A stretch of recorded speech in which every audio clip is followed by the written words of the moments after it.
जैसे कह रहा है राइट अ प्रोग्राम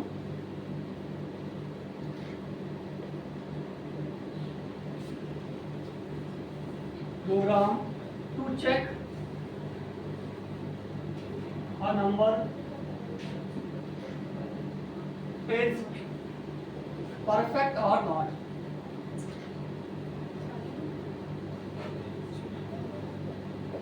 ठीक, करा राइट अ प्रोग्राम, एक प्रोग्राम लिखना है जो चेक करके कोई नंबर यूजर इनपुट करे नंबर और उस नंबर को चेक करके बताए कि वो नंबर परफेक्ट है कि नहीं है। ठीक, परफेक्ट नंबर क्या होता है मैंने बताया अभी कि जैसे किसी नंबर जैसे 6 लिखा है तो 6 के अगर फैक्टर निकाले तो 6 के फैक्टर क्या हो जाएगा 1 2 और 3। अब अगर इनके फैक्टर का अगर हम सम करें जैसे 1 प्लस 2 प्लस 3, अगर इनके फैक्टर का सम उस नंबर के बराबर आ जाएगा तो वो नंबर कैसा होगा परफेक्ट नंबर। ठीक, ऐसे नंबर को हम परफेक्ट नंबर करते हैं। तो अगर हमको इसको चेक करना है, इसी को चेक करने का मतलब जैसे यूजर ने डाला 6 तो हमारा आउटपुट क्या आ जाए कि this number is a perfect number. अगर यूजर ने डाला 7 तो अगर 7 के फैक्टर निकालना है 7 के फैक्टर क्या हो जाएगा एक 1 हो जाएगा और 7, लेकिन क्या 7 तो लेंगे ही नहीं। अब अगर 1 से क्या जोड़ने पे 7 आ रहा है नहीं, जैसे हमने 8 ले लिया 8 के फैक्टर क्या हो जाएगा एक आपका 1 हो गया 2 हो गया और 4 हो गया।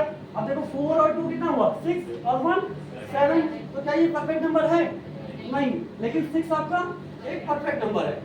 ठीक, तो हमको प्रोग्राम बनाना है इसको चेक करने का, यूजर जो भी नंबर डाले वो चेक करके बता दे कि परफेक्ट नंबर है कि नहीं है। अब सबसे पहले जैसे इसमें हम सबसे पहला काम क्या करेंगे यूजर से नंबर ही इनपुट कराएंगे। ठीक, अब जैसे नंबर हमने यूजर से इनपुट कराया, नंबर यूजर से इनपुट कराने के लिए आपने एक वेरिएबल मान लिया नम नाम का मान लो या एन नाम का। इसमें क्या किया नंबर यूजर से इनपुट कराया इंट लिख दिया, फिर इनपुट फंक्शन के अंदर क्या लिखेंगे enter a number to check क्या परफेक्ट और नॉट।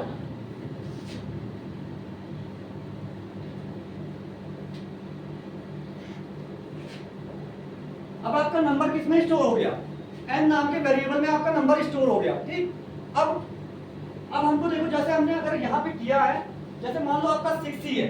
ठीक, तो अब हम क्या करें कि 6 को डिवाइड कर करके देखें। सबसे पहले हम 6 को किससे डिवाइड करें 1 से। अगर 1 से डिवाइड करने पे रिमाइंडर कितना दे रहा है 0। अगर 0 रिमाइंडर दे रहा है तो इसका मतलब 1 क्या है इसका फैक्टर है। फिर हम 6 को किससे डिवाइड करके देखेंगे 2 से डिवाइड करने पे क्या 6 रिमाइंडर 0 दे रहा है तो 2 भी क्या है इसका एक फैक्टर है। इसके बाद 3 से डिवाइड करेंगे, 3 से भी डिवाइड करने पे कितना रिमाइंडर दे रहा है 0।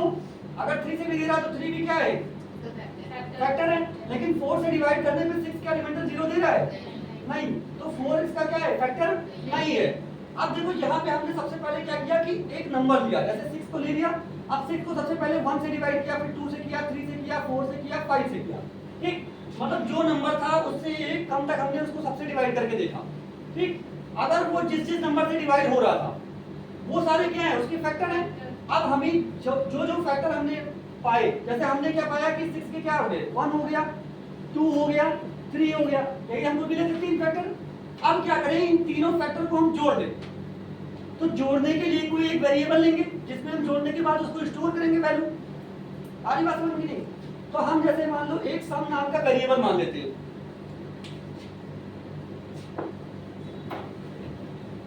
यहाँ पे हम क्या करते हैं कि एक सम नाम का वेरिएबल बना लेते हैं और सम नाम के वेरिएबल में शुरुआत में हमने क्या रख दिया 0 कि अभी सम में कुछ नहीं है, हमने वेरिएबल बना लिया और सम में क्या रख दिया शुरुआत में 0। शुरुआत में सम नाम के वेरिएबल में 0 पहुंच गया। अब हम क्या करेंगे कि जब हम फैक्टर निकालेंगे तो फैक्टर निकालने के बाद जो फैक्टर हमारे होम आएंगे किसी भी नंबर के उन फैक्टर को क्या करेंगे सम में जोड़ते चले जाएंगे। जितने भी फैक्टर आएंगे उनको क्या करेंगे सम में जोड़ते चले जाएंगे। तो इसके लिए क्या करेंगे अब सबसे पहले एक लूप चलाएंगे। ठीक, वो लूप आपका कहां से चलेगा जो नंबर आपका होगा। जैसे मैंने यहां से लगाया एक फॉर लूप लगाया for I in range of 1 से हमने स्टार्ट किया। ठीक, और कहां तक जाएंगे जो भी आपका नंबर होगा। जैसे आपने n डाला है तो कहां तक n, तो इसको कहां तक चलाएंगे n तक। और इसके अंदर क्या काम कराएंगे अब हमको क्या निकालना है, फैक्टर चेक करने। तो फैक्टर हमको कैसे चेक करें, आप फैक्टर कैसे चेक कर सकते हो, डिवाइड करके, और डिवाइड करके आप रिमाइंडर को चेक करके। अब हम क्या कर रहे हैं, सबसे पहले हम अपने नंबर को, जैसे नंबर हमारा कितना, मान लो यूजर ने डाला 6, तो हम 6 को क्या करेंगे, डिवाइड करके देखिए। सबसे पहले किससे, 1 से। अब डिवाइड करने के बाद क्या हमको क्वेश्चन चाहिए, नहीं, हमको क्या चाहिए, रिमाइंडर। अगर आपका डिवाइड करने पे रिमाइंडर कितना आ रहा है, 0, तो इसका मतलब क्या है, जिससे हमने डिवाइड किया है वो उसमें डाल दें।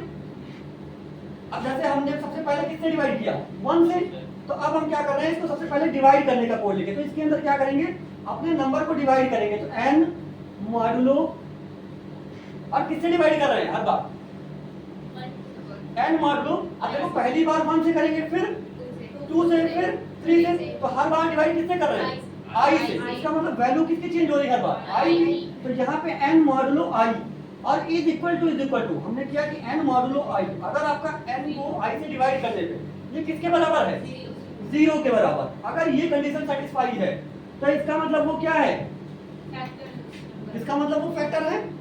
अगर ये कंडीशन सेटिस्फाई हो रही तो क्या करें कि आपका क्या डाले, जैसे ही ये कंडीशन सेटिस्फाई हो रही तो सम के अंदर क्या डाल दे, उस i को डाल दे। जिस i के साथ ये कंडीशन सेटिस्फाई हो रही है उसको क्या कर दे, सम के अंदर डाल दे। तो सम में क्या कर दे, जो आपका सम नाम का वेरिएबल है उसमें असाइन कर दे, और असाइन किसके साथ, प्लस असाइन। मतलब उसमें जो पहले से है वो तो रहे ही रहे, और बाद में उसमें और क्या डाल दे, जो आपकी i की वैल्यू है। Sum plus assign is equal to i। क्या अलग अलग प्रिंट करवाना हो तो अलग अलग क्या प्रिंट जैसे करना, 1 2 3 जो इसके हैं ना फैक्टर प्रिंट ही नहीं कराने इसमें। अगर आपको फैक्टर प्रिंट कराना है तो आप सिंपल सा i प्रिंट कर देंगे यहाँ पे इसी के अंदर, n modulus i equal to 0, और प्रिंट में i कर दिए। लेकिन वो फैक्टर आपसे प्रिंट ही नहीं करवा रहा है, वो तो सिर्फ ये पूछ रहा है कि नंबर प्राइम है कि नहीं है। ठीक, अब हमने ये देख लिया कि अब हम आपके देखो लास्ट में जैसे अब हमारा ये प्रोग्राम को अभी तक मैंने जो कोड लिखा है, सबसे पहले जैसे यूजर ने इनपुट डाला, ठीक, आपकी मेमोरी में 2 वेरिएबल बने। एक आपका क्या बना, n नाम का वेरिएबल बना है, n में वैल्यू कितनी गई, मान लो यूजर ने डाला 6, ठीक। अब एक आपका सम नाम का वेरिएबल बना है, सम में शुरुआत में क्या है, 0। फिर आपका क्या है, i नाम का एक वेरिएबल बन रहा है, और i में शुरुआत में क्या है, 1। अब i पहले 1 के लिए जाएगा, अब चेक करेगा n मॉडुलो i, मतलब n इज इक्वल टू कितना है, 6 को 1 से डिवाइड करने पे क्या रिमाइंडर 0 के बराबर है। अगर ये कंडीशन सही है तो क्या कर दे कि सम में i डाल दे। तो सम में शुरुआत में कितना था, 0, i की वैल्यू कितनी है, 1, i 1 है तो किस में डाल दे, सम में। तो सम में अब क्या हो गया, 1। आ रही बात समझ में। फिर क्या करें, अब दोबारा लूप चलेगा, i की वैल्यू कितनी हो गई, 2। फिर ये डिवाइड करेगा, क्या n modulo i equal to 0 है। क्या आपको n को i मतलब नंबर या 6 को 2 से i की वैल्यू 2 हो गई। अब क्या 2 से डिवाइड करने पे रिमाइंडर 0 के बराबर आ रहा है, तो हाँ आ रहा है तो क्या करे, इस i को भी सम में डाल दे, मतलब i की वैल्यू इस 2 को भी किस में डाल दे, सम में। तो सम में 1 पहले से था, अब इसमें और क्या ऐड हो गया, 2, तो अब इसमें कितना हो गया, 3 हो गया कि नहीं। अब क्या करें, फिर आगे बढ़ा, अब i की वैल्यू कितनी हो गई, 3। i जैसे ही 3 हुआ तो फिर चेक करेगा n मॉडुलो i, मतलब 6 को 3 से डिवाइड करने पर क्या रिमाइंडर 0 के बराबर आ रहा है, तो हाँ अभी भी आ रहा है तो क्या कर दे, सम में i डाल दे, i मतलब 3 किसमें डाल दे, सम में जो भी पहले से वो तो रहे लेकिन और i और डाल दे।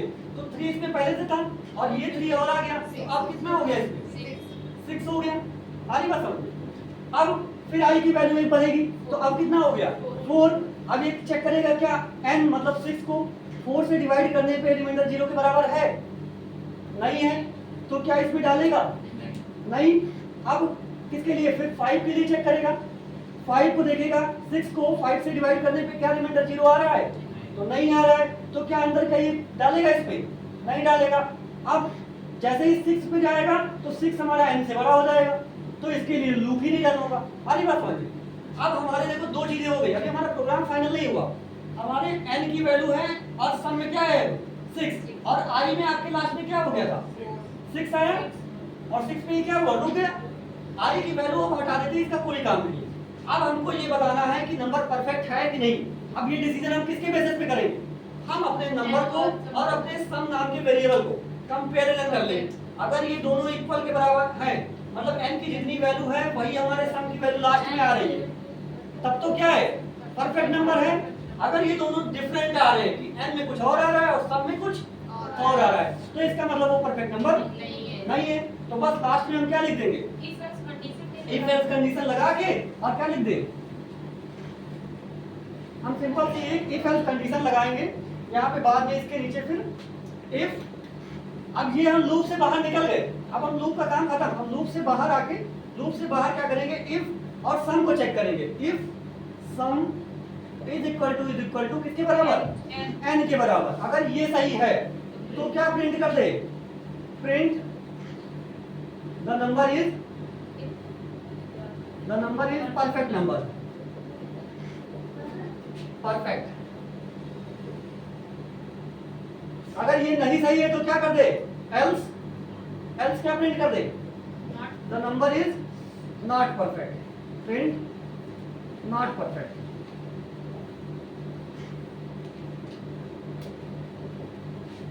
समझ में आया कि नहीं, कोई दिक्कत है?